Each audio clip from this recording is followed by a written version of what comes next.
सुख सागर अध्याय 12 राजा रहुगण का शरीर की स्तुति करना।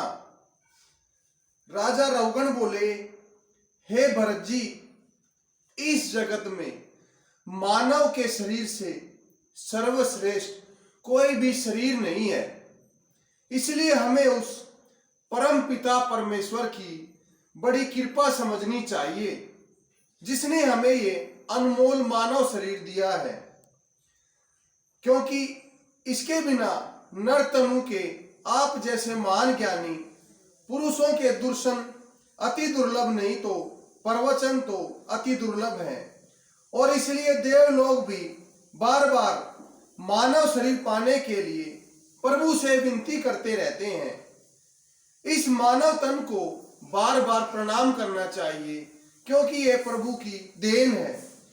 राजा रहुगण के मुख से सब बात सुनकर भरत जी बोले, हे राजन, आपकी यह बात बिल्कुल ही सत्य है, लेकिन यह बात सदैव ध्यान रखना चाहिए कि मानव तन पाने के लिए कभी भी भूल कर अहंकार नहीं करना चाहिए, न संसारिक मोह माया में जाल में फंसना चाहिए, क्योंकि अहंकार, घमंड और मोह माया को मनुष्य को नरक के रास्ते पर पहुंचा देता है।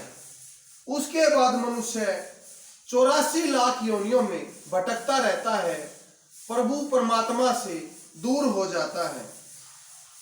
हे रहुगण, मैं भी पहले एक राजा ही था। एक ऋणी मृग के शिशु प्रेम करने के कारण मैंने हिरण का जन्म पाया था। फिर उसके पश्चात एक ब्राह्मण के घर में जन्म लिया।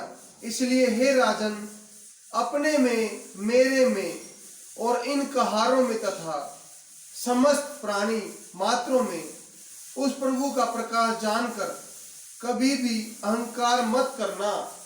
सदैव प्रभु के ध्यान में मग्न रहकर सांसारिक मोह माया से दूर रहना, प्रभु का जितना चाहे भजन करना, प्रत्येक का सम्मान करना।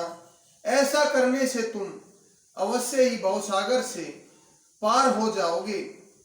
श्री सुखदेव जी बोले, हे राजन, राजा रहुगण इतना ज्ञान सुनकर भरत जी से बोले, हे भगवान, कृपया करके मेरा अपराध क्षमा करें। मैं आपको बार बार प्रणाम करता हूँ, क्योंकि आपने मुझे जो अनमोल ज्ञान दिया है उससे मैं सांसारिक मोह माया से दूर होकर प्रभु के निकट आने की कोशिश प्रयत्न कर सकता हूँ। इसलिए मैं आपको